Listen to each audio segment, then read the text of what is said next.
BFM Business, BFM Patrimoine, Pépites et Pipo.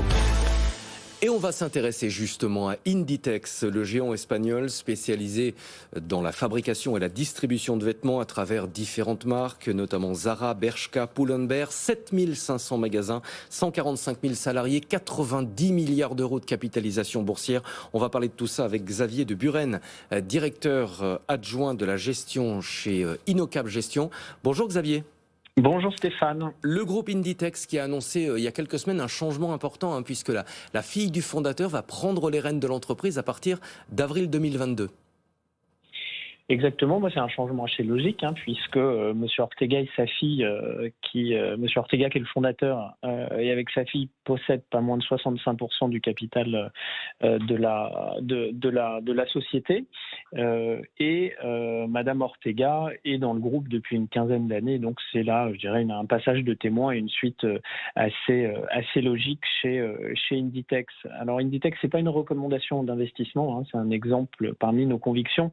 Chez Innocap, le groupe espagnol, c'est le leader mondial, vous l'avez dit, de l'industrie textile, spécialiste de la mode à prix abordable. Il y a 8 marques. La principale est bien sûr Zara, qui représente près des 3/4 de ses ventes totales. Et ce groupe familial se distingue vraiment par la réactivité de son business model, par la direction opérationnelle autonome très centralisée qu'ils opèrent. Et ça permet un très bon contrôle des coûts fixes et une excellente gestion de la chaîne logistique. Pour nous, Inditex, c'est vraiment la référence en termes d'intégration, d'organisation et de maîtrise industrielle. Et avant d'être un créateur de mode, Inditex, c'est avant tout une société de logistique hors pair, totalement connectée, totalement intégrée.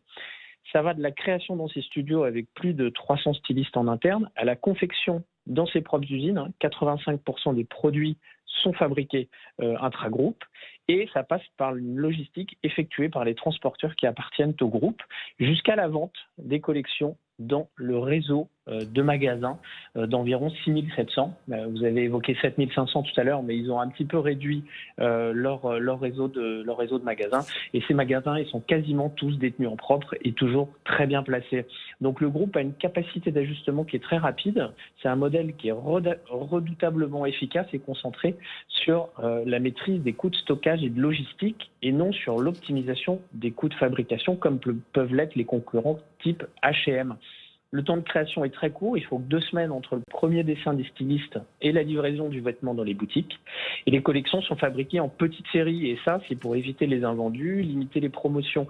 Et ça permet également un taux de renouvellement de l'offre qui est très élevé, des nouveautés quasi permanentes, ce qui oblige les clients et les clientes à y revenir très souvent. Ce qui est très intéressant également, c'est que la confection de vêtements est concentrée principalement sur le pourtour méditerranéen, ce qui permet d'avoir un bien meilleur contrôle de la production et de son acheminement.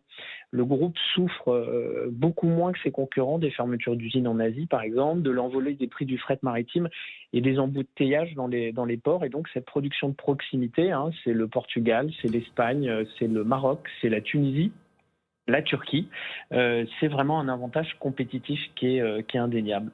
Et d'un point de vue financier, maintenant, l'historique d'exécution est tout aussi remarquable que son organisation. Depuis 20 ans, le groupe enregistre plus de 10% de croissance organique de ses ventes par an, des marges brutes supérieures à 50% et une création de valeur très soutenue avec un retour sur capitaux employés supérieur à 40%.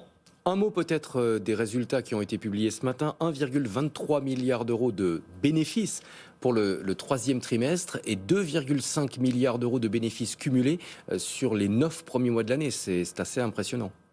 C'est très impressionnant et puis après un exercice 2020 qui avait montré la résilience du groupe dans un environnement économique évidemment très dégradé, l'activité, vous l'avez dit, a fortement rebondi cette année puisque les ventes du 3e trimestre atteignent un niveau record et dépassent le niveau de 2019 de 10%.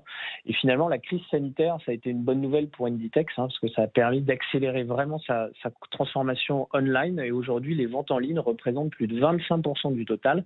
Et c'est une activité qui a cru de 124% par rapport à 2019. Et enfin, l'activité a généré 1,5 milliard de flux de trésorerie disponibles avec une très bonne maîtrise des stocks et du besoin en fonds de roulement.